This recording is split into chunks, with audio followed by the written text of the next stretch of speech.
পাবনার গাজনার বিলে আধুনিক সড়কে বদলে গেছে কৃষির চিত্র। ন্যায্য মূল্যে বিক্রি হচ্ছে পণ্য, হ্রাস পেয়েছে অপরাধ প্রবণতাও। বরিশাল জেলা ও দায়রা জজ আদালত পরিদর্শনের প্রধান বিচারপতি। বিচার প্রক্রিয়া সহজ করতে নানা উদ্যোগের প্রত্যাশা। দুর্গাপূজায় চুয়াডাঙ্গায় বিএনপির ব্যতিক্রমী আয়োজন, বিভিন্ন মন্দিরে শুভেচ্ছা উপহার বিতরণ, ঐক্যবদ্ধ থাকার আহ্বান। রাজশাহী বিশ্ববিদ্যালয়ে শাটডাউনের শিক্ষকরা, ক্যাম্পাস ছাড়ছেন রাবি শিক্ষার্থীরা, ক্যাম্পাস জুড়ে শুনশান নীরবতা। এবং ময়মনসিংহে সপ্তাহের ব্যবধানে সবজির দাম কেজিতে বেড়েছে 10 টাকা, বাড়তি মাছের দামও, ক্ষুব্ধ ক্রেতারা।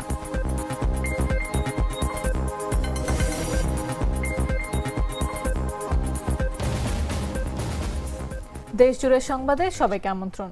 সাথে আছে আমি নাফিস আব্দুল্লাহ।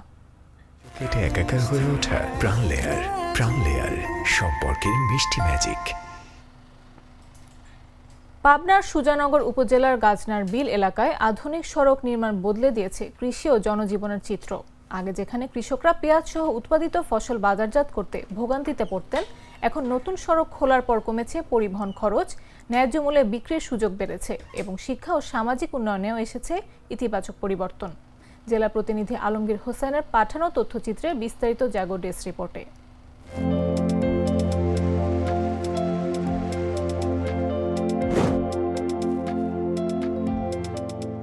যোগাযোগ ব্যবস্থার উন্নয়ন বদলে দিয়েছে পাবনার সুজানগর উপজেলার গাজনার বিল এলাকার কৃষির চিত্র।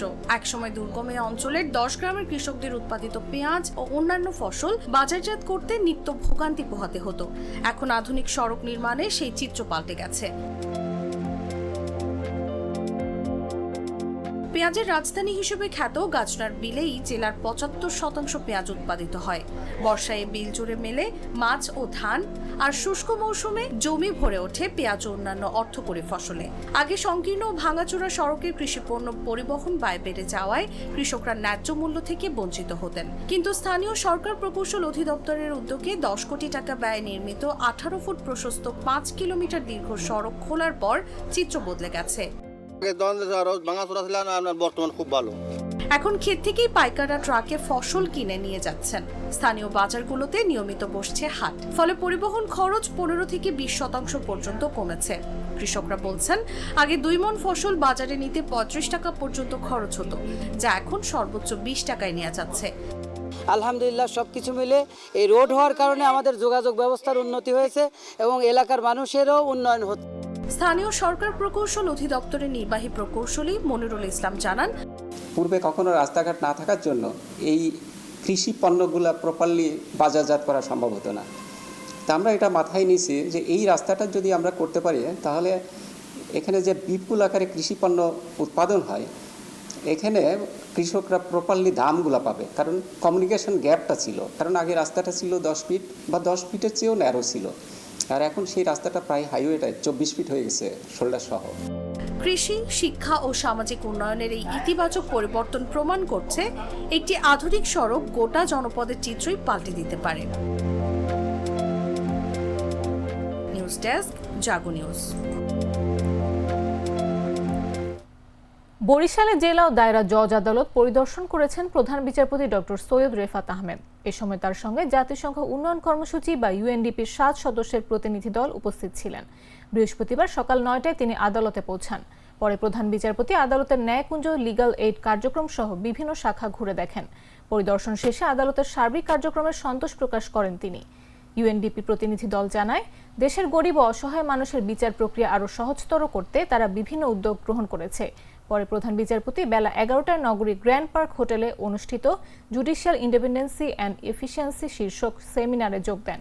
সেমিনারে প্রধান বিচারপতি ছাড়াও UNDP প্রতিনিধি দল, বিভাগের জেলা ও দায়রা জজ, বিচারক এবং আইনজীবীরা উপস্থিত ছিলেন। রোডম্যাপের অংশ হিসাবে স্যার কয়েকটা কাজ করেছেন, বিভিন্ন দেশীয় আন্তর্জাতিক সেমিনার করেছেন। 7টা ডিভিশনাল হেডকোয়ার্টারে স্যার আপনার সেমিনার করেছেন। সেখানে প্রত্যেকটা সেমিনারে স্যারের মূলত বিচার বিভাগ পৃথকীকরণ সম্পর্কে স্যারের যে মটো ছিল, উদ্দেশ্য ছিল, সেগুলার বিষয়ে স্যার কাজ করেছেন। এক্ষেত্রে আমাদের যারা ডেভেলপমেন্ট পার্টনার আছে দেশীয় এবং আন্তর্জাতিক সকলকে সবসময় কাছে রেখে স্যার এই প্রোগ্রামগুলো করেছেন। স্যার শুরু করেছিলেন আপনারা জানেন 2024 সালের 29শে সেপ্টেম্বর স্যার কিন্তু এখানে ভিজিট করেছিলেন এবং 1 বছরের মধ্যে স্যার দ্বিতীয়বার আবার ভিজিট করলেন। So that is pleasure for all of us, that is আমরা যারা বরিশালবাসী তাদের জন্য। শেষ কথা হচ্ছে যে স্যার এই 7টা বিভাগীয় সেমিনারের শেষ সেমিনার হিসাবে বরিশালকে বেছে নিয়েছেন। ঠিক আছে। চাঁপাইনবাবগঞ্জে 3 কোটি টাকা আত্মসাতের অভিযোগে মা ও শিশু কল্যাণ সংস্থা নামের একটি এনজিওর 5 কর্মকর্তা কর্মচারীকে আটক করে পুলিশের কাছে সুপর্দ করেছেন গ্রাহকরা। বুধবার রাত 10টার দিকে চাঁপাইনবাবগঞ্জ পৌর এলাকার মা ও শিশু কল্যাণ সংস্থার নামো শঙ্করবাটি বাগানপাড়া শাখায় ওই 5 কর্মকর্তা কর্মচারীদের আটক করে পুলিশের হাতে তুলে দেওয়া হয়। আটক ব্যক্তিরা হলেন মা ও শিশু কল্যাণ সংস্থার বাগানপাড়া শাখার ম্যানেজার মোসাম্মদ শামলা, ক্যাশিয়ার সুমেরা, কর্মী মনোয়ারুল ইসলাম, হালিমা খাতুন ও নাফিসা। গ্রাহকদের অভিযোগের ভিত্তিতে শিশু কল্যাণ সংস্থার 5 জনকে আটক করা হয়েছে। গ্রাহকদের তালিকা করা হচ্ছে, আইনি ব্যবস্থা প্রক্রিয়াধীন বলে জানিয়েছেন চাঁপাইনবাবগঞ্জ সদর মডেল থানার ওসি মতিউর রহমান।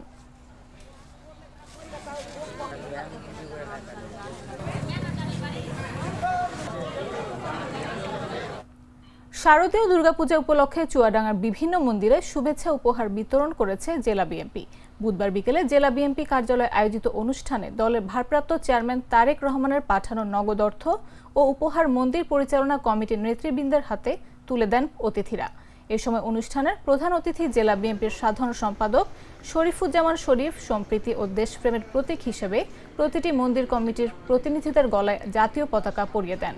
জেলা শহর ও সদর উপজেলার মোট 21টি মন্দিরে এই উপহার পৌঁছে দেওয়া হয়।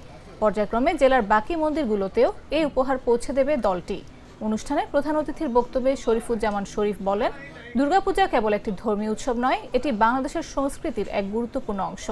ধর্ম, বর্ণ বা রাজনৈতিক মতপার্থক্য দিয়ে বিভক্ত না হয়ে সবাইকে ঐক্যবদ্ধ থাকার আহ্বান জানান তিনি। ভারপ্রাপ্ত চেয়ারম্যান জনাব তারেক রহমানের উপহার এবং এই বাংলাদেশের পতাকা আজকে আপনাদেরকে আমি উপহার দিয়েছি। এটার কারণ হচ্ছে যে আমাদের ভিতরে দেশত্ববোধ আমাদের, আমরা সবাই বাংলাদেশি, ধর্ম যেটাই হোক না কেন আমাদের ভিতরে কোনো ভেদ নাই। আমরা একসাথে সামাজিকভাবে এই রাষ্ট্রে আমরা বসবাস করতে চাই। আমাদের সম্প্রীতি আরও ভালো হোক, সামনের দিকে আরও সুন্দরভাবে যাতে আমরা একসাথে আমাদের বসবাস করি। এই কারণেই জাতীয় পতাকা আমাদেরকে দেওয়া হচ্ছে। এবং আমি যখন মণ্ডপে যাব, মণ্ডপের সভাপতি সেক্রেটারির ঘাড়ে যেন পতাকাটা থাকে। আপনাদের যারা নেতৃবৃন্দ আছে ওনারা বলেছেন যে সিসি ক্যামেরার বিষয়টা, এটা অবশ্যই গ্লিটারের টুইন লেমন ও অ্যান্টিব্যাকটেরিয়াল ফর্মুলা বাসনকে চকচকে জীবাণুমুক্ত করে আমাদের দেয় গ্লিটার গ্যারান্টি। পোষ্য কোটা ইস্যু ও শিক্ষক লাঞ্ছিতের ঘটনায় রাজশাহী বিশ্ববিদ্যালয়ে কমপ্লিট শাটডাউন কর্মসূচি করছেন শিক্ষকরা। আর এসব কারণ দেখিয়ে পূজার পর 16 অক্টোবর রাকসু নির্বাচনের নতুন তারিখ ঘোষণা করে নির্বাচন কমিশন। এরপর থেকে এক এক করে ক্যাম্পাস ছাড়ছেন শিক্ষার্থীরা। এছাড়াও নির্বাচন 20 দিন পেছনায় চলে যাচ্ছেন রাকসুর প্রার্থীরাও। ফলে শিক্ষার্থী শূন্য হচ্ছে ক্যাম্পাস।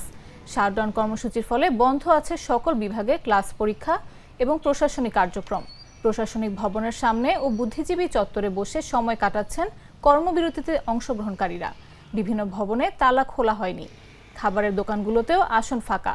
গেল রোববার পোষ্য কোটা নিয়ে উদ্ভূত পরিস্থিতিতে জরুরি সিন্ডিকেট মিটিং শেষে পোষ্য কোটা স্থগিত রাখার সিদ্ধান্ত নেয় প্রশাসন। সেই সঙ্গে গত শনিবারের শিক্ষক লাঞ্ছনার অভিযোগ খতিয়ে দেখতে 5 সদস্যের একটি তদন্ত কমিটি গঠন করে কর্তৃপক্ষ। তবে কোটা স্থগিতের সিদ্ধান্ত প্রত্যাহার ও শিক্ষক লাঞ্ছনার বিচারের দাবিতে কমপ্লিট শাটডাউনের ঘোষণা দেন শিক্ষক কর্মকর্তা কর্মচারীরা। যেহেতু রাষ্ট্রটা পিছিয়ে গেছে, ক্যাম্পাসে শাটডাউনও চলতেছে, অনেক ডিপার্টমেন্টে ক্লাস হচ্ছে না, অনেক ডিপার্টমেন্টে টুকটাক হচ্ছে, কিন্তু আমার ডিপার্টমেন্টে ক্লাস হচ্ছে না টোটালি। 25 তারিখ থেকে 16 তারিখ অনেক বড় একটা বন্ধ, তো অনেকে বাসায় চলে যাচ্ছে, হলগুলো প্রায় শূন্য হয়ে যাচ্ছে। সেই হিসাবে আমি ভাবতেছি যে যেহেতু 16 তারিখের কয়েকদিন বাসায় গিয়ে ঘুরে আসি, এই জন্যই আমি আসলে আজকে চলে যাচ্ছি বাসায়। দেশি পাকা টমেটো আর সিক্রেট রেসিপির কম্বিনেশনে তৈরি প্রাউন সস, সসের বস। লক্ষ্মীপুর পৌরসভার উত্তর মজুপুর সরকারি প্রাথমিক বিদ্যালয়ে পাঠদান চলাকালে হামলা ও ভাঙচুরের ঘটনা ঘটেছে। এতে শিক্ষক, শিক্ষার্থী সহ অন্তত 15 জন আহত হয়। বুধবার সকালের এই হামলার ঘটনায় অভিযুক্ত মাদকাসক্ত সুমন হোসেনকে আটক করা হয়। শিক্ষক ও এলাকাবাসীর ভাষ্যমতে কয়েক বছর ধরে সুমন নিয়মিত নেশা করে। তিনি প্রায় পথিমধ্যে বিভিন্ন শিক্ষার্থীদের উত্ত্যক্ত করে। কারণে অকারণে লোকজনকে মারধরও করে। হামলার ঘটনায় দুপুরে ওই বিদ্যালয়ের প্রধান শিক্ষক হাসিনা আক্তার বাদী হয়ে সদর মডেল থানার মামলা দায়ের করেন। এতে আটক সুমনকে মামলায় গ্রেফতার দেখানো হয়। তো আমাদের স্কুলে আমাদের ম্যাডামদেরকে মারি কিছু রাখেন, গ্যালাস ট্যালাস ভাঙি তুই তাড়াতাড়ি আর। তখন আমি ওই মোড়ে ছিলাম, মোড়ের থেকে দৌড়ে আসি, দেখি এই অবস্থা, পোলা ফাইন সব কাঁদতেছে স্কুলে। পরে স্কুলের ভিতরে ঢুকলাম, ঢুকে দিয়ে অবস্থা, আর আমি পোলা ফাইনটা বন্ধু ছিল, মানুষ সব আইসে। আর এই এক অবস্থা ম্যাডামের হাত টাত মনে করতে ভাঙি লাগবে, সব কিছু রাখানো পাড়াই। তো বাচ্চাদেরকে ডাক দিয়েছে আর বাচ্চারা যায় নাই, বাচ্চাদেরকে লাঠি নিয়ে পিটাইছে আর এই পরক্ষণে ওই লাঠিটা নিয়ে আবার এই লাইব্রেরিতে ঢুকছে, ঢুকি ম্যাডামদেরকে আবার আঘাত করছে। আর 9:30 আমরা ক্লাসে যাওয়ার জন্য প্রস্তুতি নিচ্ছিলাম। এই মুহূর্তে বাচ্চাদের উপর একটা লোক অতর্কিত হামলা করে। বাচ্চাদের চিৎকার শুনে আমরা বাইরে যাই, বাইরে গিয়ে দেখলাম যে বাচ্চাদেরকে এলোপাথারি পিটাচ্ছে। তখন আমরা যখন বাচ্চাদেরকে বাঁচাইতে যাই, তখন আমাদের 3 জন টিচারের উপর সে হামলা করে এবং আমাদের অফিস রুমে ঢুকে ভাঙচুর করে আমার মাথায় বাড়ি দেওয়ার চেষ্টা করে। আমি নিজেকে সেভ করি। এই মুহূর্তে আমি কোনো অবস্থা না পেয়ে আমি কিছু গার্ডিয়ান, আমার আশেপাশে যারা আছে শুভাকাঙ্ক্ষী যারা গার্ডিয়ান, অভিভাবকদেরকে ফোন করি এবং থানায় ফোন করি। থানায় ফোন করার পরে ওসি সাহেব তার ফোর্স পাঠায় এবং আমার 11 জন বাচ্চা ভীষণভাবে আহত হয়। আর আমরা টিচার 3 জন, আমার একজন টিচারের হাত ভেঙে যায়, 2টা হাতেই। ময়মনসিংহে সপ্তাহের ব্যবধানে সবজির দাম কেজিতে বেড়েছে 10 টাকা। একই সঙ্গে কেজিতে 10 টাকা বেড়েছে মাছের দামও। বাড়তি দামে ক্ষুব্ধ নিম্ন ও মধ্যম আয়ের ক্রেতারা।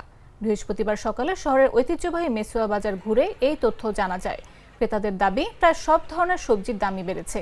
এতে সবচেয়ে বিপাকে পড়েছে নিম্ন ও মধ্যম আয়ের লোকজন। অনেকে চাহিদার তুলনায় কম কিনে বাড়ি ফিরছেন। দিন যত যাচ্ছে মাছের দামও বাড়ছে, অথচ বাজারে মাছের প্রচুর সরবরাহ রয়েছে। সিন্ডিকেট করে দাম বাড়িয়ে ক্রেতাদের পকেট ফাঁকা করা হচ্ছে। এদিকে বিক্রেতারা বলছেন, ক্রেতাদের চাহিদার তুলনায় বাজারে সবজি সরবরাহ কম। আড়তে সবজির দাম কিছুটা বেড়ে যাওয়ায় খুচরা পর্যায়ে এর প্রভাব পড়েছে। এছাড়াও পাইকারিভাবে মাছের দাম বেড়েছে, ফলে খুচরা বিক্রেতারা যৎ সামান্য লাভ করে মাছ বিক্রি করছে। দাম বাড়ার পেছনে খুচরা বিক্রেতাদের কারসাজি নেই। এ বিষয়ে জাতীয় ভোক্তা অধিকরণ সংরক্ষণ অধিদপ্তর কর্মকর্তা বলেন, বাজারগুলোতে অভিযান অব্যাহত থাকবে।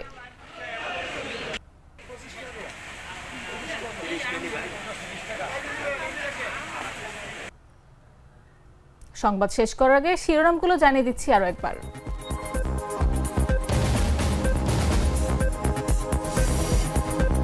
পাবনার গাজনার বিলে আধুনিক সড়কে বদলে গেছে কৃষির চিত্র। ন্যায্য মূল্যে বিক্রি হচ্ছে পণ্য, হ্রাস পেয়েছে অপরাধ প্রবণতাও। বরিশাল জেলা ও দায়রা জজ আদালত পরিদর্শনের প্রধান বিচারপতি বিচার প্রক্রিয়া সহজ করতে নানা উদ্যোগের প্রত্যাশা। দুর্গাপূজায় চুয়াডাঙ্গায় বিএনপির ব্যতিক্রমী আয়োজন, বিভিন্ন মন্দিরে শুভেচ্ছা উপহার বিতরণ, ঐক্যবদ্ধ থাকার আহ্বান।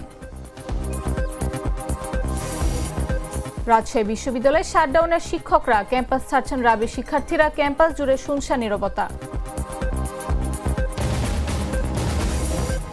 এবং ময়মনসিংহে সপ্তাহের ব্যবধানে সবজির দাম কেজিতে বেড়েছে 10 টাকা, বাড়তি মাছের দামও, ক্ষুব্ধ ক্রেতারা।